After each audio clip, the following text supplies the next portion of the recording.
Those guys? Mike? Pep, with what you said about teams would look to City, it's one thing looking at them at how to be successful. How difficult is it for all the elements of the club to come together to have this success? If you don't have success, the total elements of the club, they are not together. It's impossible. So none don't belong one player, one manager, one everything. Belong to every details have to be in the same path, align all of them. Otherwise, it's more difficult. Especially not difficult for a short period, but for a long period, it's impossible. And does that leadership start from the top? Yeah, absolutely. People think about that come from the manager because he's talking here 6 times a week. That is insane. There's no sense, I would say. But anyway, it's what it is. The people believe it come from here, but come from in choosing the right department, the best people for the same idea.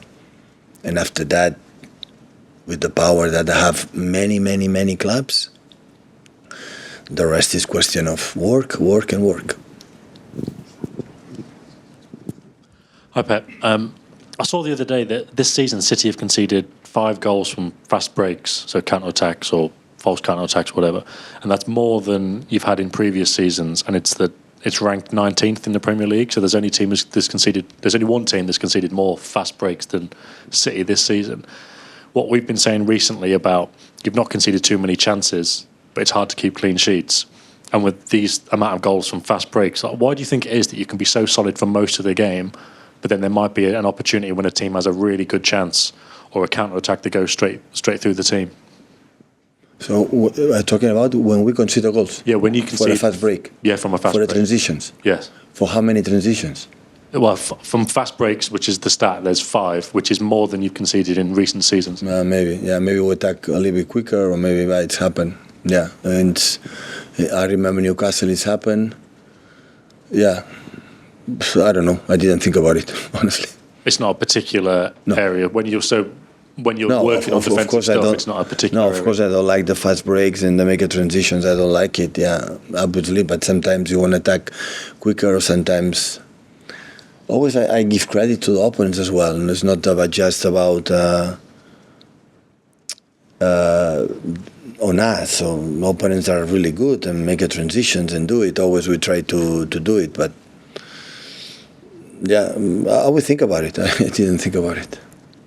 I suppose if you haven't thought about it, it might be difficult to answer this, but is there an element of there being, like the duels being a part of it? I know Bernardo after the game said the City weren't good enough against Chelsea when it came to the duels and that kind of stuff. Does that contribute to transitions as well? Yeah, when I like for 45 minutes against Chelsea, yes. But you make in general concept. So the analysis for one player or myself said in 45 minutes we concede more transition. We have that problem. Honestly, I don't know. I don't believe it. But it happened. So maybe we cannot do our build-up was not proper, and maybe our pressing was not in the same moment, or the same, maybe because Chelsea did really well. It's true that Chelsea in both games, especially there in the first 45 minutes, is a team who create more this time of transition that we are going to use for the qualities on Raheem or Cole on the other ones. But it's not, I would say, an element that it's happened quite often. For example, Brentford is a keeper of good transition, didn't happen. And the last games to Chelsea and the last games we played against Brentford as well there. And yeah, I know when you control the game and you are good to build up and you set the opponent there, the only way they can punish you is in transitions. It's not much of that. If Brighton, for example, they can do it, but Brighton, this is the team who bring you deep back. So that is the transition is less. It's depend a little bit. It will happen, but in general, my feeling in 7-8 years, we control it really well. Thank you.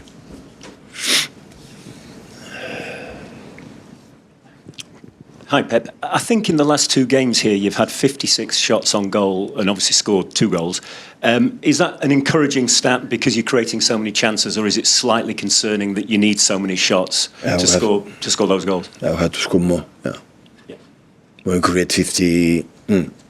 I think not on target, but shoots and in that positions in the last 2 games. So yeah, we should do it more. But important is the same like the goals concede. How many chances? No, we concede. How is the average? And as much you create, unless you concede, you are all the time closer to win the games. Because to do that, you have to play better, you have to defend better. This is an important. I know there are a lot of big data, a lot of movements. I don't pay much attention on that. Don't pay much. But the fact that how many shoots, how many create, we create more than the opponent, we concede less than the opponent. This is a good, I would say, analysis to do it. After we can win, you can lose. But when we create more and you concede less, so you are closer to win the games.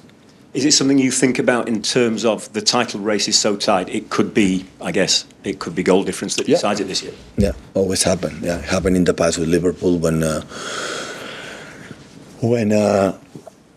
we won for a small margin. Always was a concept, and right now we are below both teams. Yeah.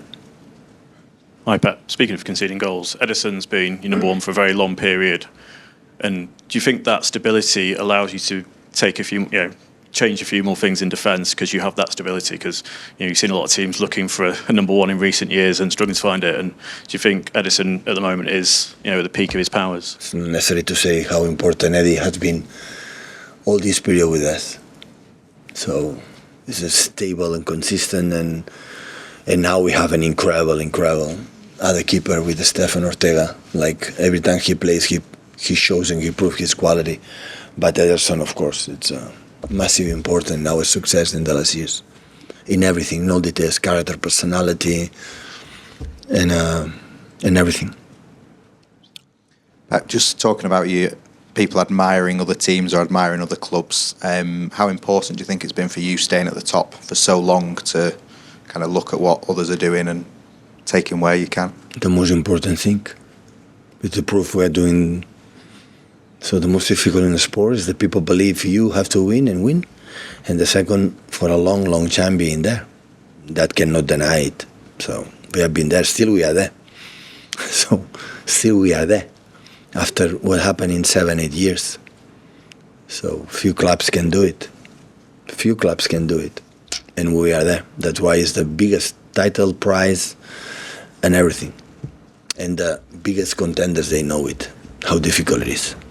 And outside of football, are there any other sports or any other sort of pastimes that you look to for influence? Yeah, incredible athletes.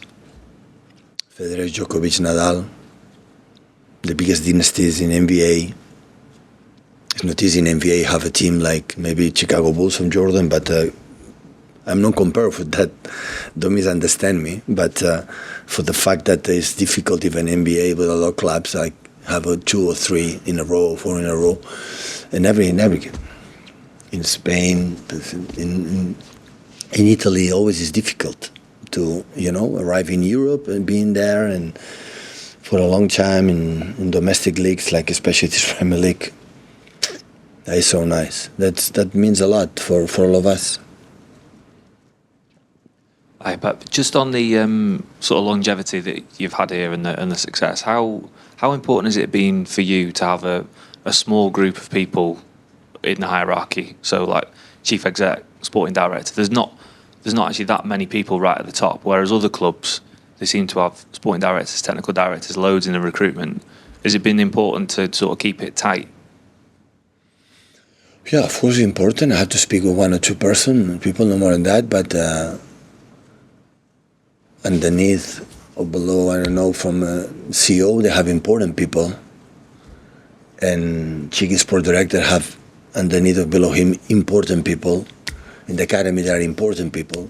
The important is in every department try to be the best or improve to being the best. That doesn't mean when you hire someone, is exceptional, but can learn. We can learn from him, but he can learn from or they can learn from what the club it is. So it's a process that continues. I'm a better manager now than 8 years ago. I know the Premier League better. I know my players better. I know my opponents better. I learn a lot of many things from my assistant managers. So that is a process. But I cannot waste time talking with 20 people. It's just 1, 2. It's enough. and they have to talk with the other ones. This is what it is. And can I just ask about your use of statistics? I think you said of stats. About? Statistics, facts, figures. Yeah. Did you say earlier that you don't really pay that much attention to the stats? No, the big data. The all analysis after the game or before the game. Yeah, pay a little bit attention, but not much. So at the end, the people say, you could score a lot of goals, you didn't score it. Yeah, that's good, but you have to score. So, you have the best team defensively, we didn't score well, but you lose a game. You lose a game. So at the end, have to give you an idea, okay, how is the team is moving, but at the end, sometimes it's the feelings. Always I said, you are human beings. Human beings have feelings, and the feelings, they are not in the big data. And sometimes you have to a lot of pay attention as the person, the body language, as how is the mood. That is at the end make these kind of things the big data better. And this is what we have tried to do. Last one with Martin, please, guys. Hi Pep. There was an interview with Wayne Rooney this week where he said he would walk from his house to come and work with you. I don't know where he lives. I think he's in Cheshire somewhere. In Cheshire, it's close. So it's not too far. Yeah, he can come anytime. We're more than welcome. Yeah. It must be nice to hear things like that from somebody who's done. For our city, of course, is important. But he's Red Devil, so he's United fan years. So, but of course, it's nice for all of us. So, Brian Rooney has been one of the greatest in this country for all time. So, and make compliments for all of us. Of course, it's nice. So that's come for what he said. But we were there many years. Like he knows this but he was there. He was in United. How many years? Won one Premier League, Wayne Rooney? I don't think so. He won a lot of Premier Leagues. So that means how difficult it is to be in there, and that's why he knows how difficult it is. Okay, thank you.